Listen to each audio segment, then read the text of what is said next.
San Francisco, a city known for its beauty, its culture, its free spirit. But beneath the Golden Gate's shadow, a darkness festered. A string of brutal crimes took place that were so terrifying that it changed the fabric in San Francisco's history. From October 20th, 1973 to April 20th, 1974, San Francisco was rocked by a series of random, brutal attacks against whites. The assailant was at first thought to be a lone black gunman. The toll finally reached 16 unalived, 5 woundings, 1 SA, and the attempted kidnapping of 3 children. The rampage, however, was not limited to San Francisco. Throughout California, from Bakersfield to San Diego, at least 93 other whites were unalived, according to later police investigations. To end the San Francisco slaughter, teams of police decoys roamed the streets, posing as hitchhikers, a favorite target of the supposed lone gunman. To prevent ham radio operators from honing in on their operation, the San Francisco Police Department used a special high-frequency zebra radio band. When the use of this became known, the slaughters were dubbed the Zebra Case by the media. This is the story of how it all began.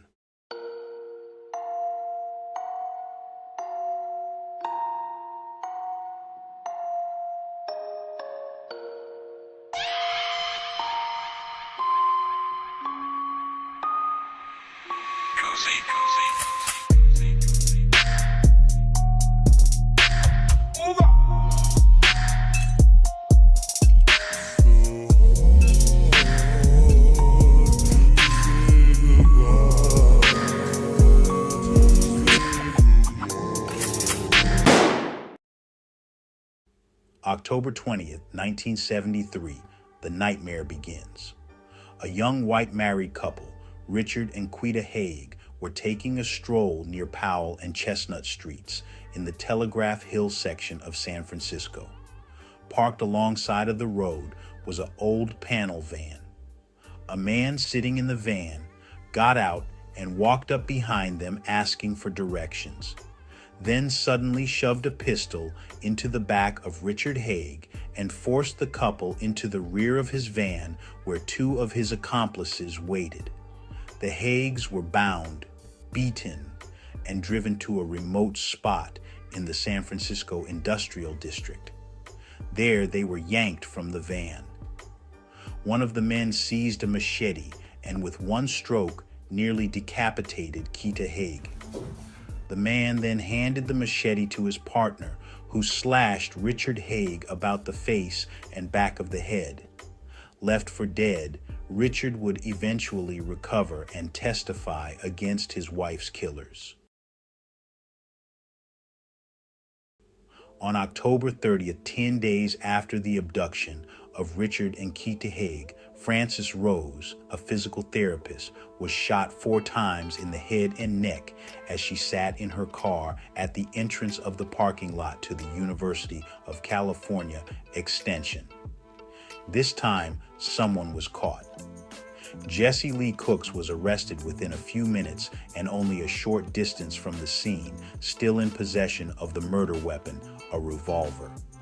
On November 25th, Salem Aricott, a grocer, was found shot in the back of the head in his mom and pop market across the street from the San Francisco Federal Building. On December 11th, a San Francisco resident named Paul Danzig was fatally shot 3 times as he used a public telephone. On December 13th, Arthur Agnos, a former administrative aide to San Francisco Assemblyman Leo T. McCarthy, was shot and wounded while standing on a street corner talking to 2 friends. He would survive and later serve as mayor of San Francisco from 1988 to 1992. On the night of January 28, 1974, the so-called Zebra Killers launched their most spectacular assault on San Francisco whites. Shots and screams echoed throughout the city as the killers, cruising in a fast-moving black Cadillac, literally turned the streets into a shooting gallery. Tana Smith, a secretary, was slain while waiting at a bus stop. A homeless man named John Bambick was murdered as he rummaged in a garbage can. Vincent Wallen, a pensioner, was walking down the street when one of the gunmen fatally overtook him. A housewife named Jane Holly was killed in a laundromat while she removed clothes from a dryer. And Roxanne McMillan, another housewife, was critically wounded and left paralyzed from the waist down as she walked down a flight of stairs to her apartment. Each of these victims had been shot twice in the back by a black gunman using a .32 automatic pistol. The killings continued up to mid-April 1974. On April 20th, 1974, San Francisco's liberal mayor, Joseph L. Alioto, authorized a citywide police dragnet to flush out the still supposed lone gunman. Specially assigned officers stopped and questioned over 600 young black men. Those stopped were thought by police to resemble a vague description of the killer as given by witnesses and surviving victims. Some blacks were stopped so many times they were issued special identification cards to prevent future police interrogations. The dragnet failed to flush out the zebra killers, but it touched off an uproar within the black community. Mayor Alioto was heatedly denounced by civil rights and religious activists. On April 26th, 6 days after the dragnet began, San Francisco's U.S. District Judge, Alfonso J. Zerpoli, declared the stops an unconstitutional violation of blacks' civil rights. The sudden collapse of the citywide police dragnet brought new shivers of panic to the already frightened white community. Many whites stopped going outdoors after dark. Even police officers frequently looked over their shoulders as evening approached. Then, on April 22, 1974, a break finally came in the case. Nation of Islam member and black self-help employee Anthony Cornelius Harris decided to tell the police what he knew about the men responsible for the murders. A $30,000 reward was offered in exchange for information leading to the arrest of the killers. Harris, who had recognized himself in one of the composite sketches released to the public, telephoned the Zebra Task Force hotline and accepted to implicate himself and his accomplices in the killings in exchange for protection, immunity, and the reward money. On May 1st, police raids resulted in the arrest of Manuel Moore, Larry Green, JCX, Simon, Thomas Manny, and 3 other black self-help employees, Dwight Stallings, Edgar Burton, and Clarence Jamerson. Although Manny, Stallings, Burton, and Jamerson were released because of lack of evidence, the others were all charged with conspiracy to commit murder in the first degree murder, and assault with a deadly weapon.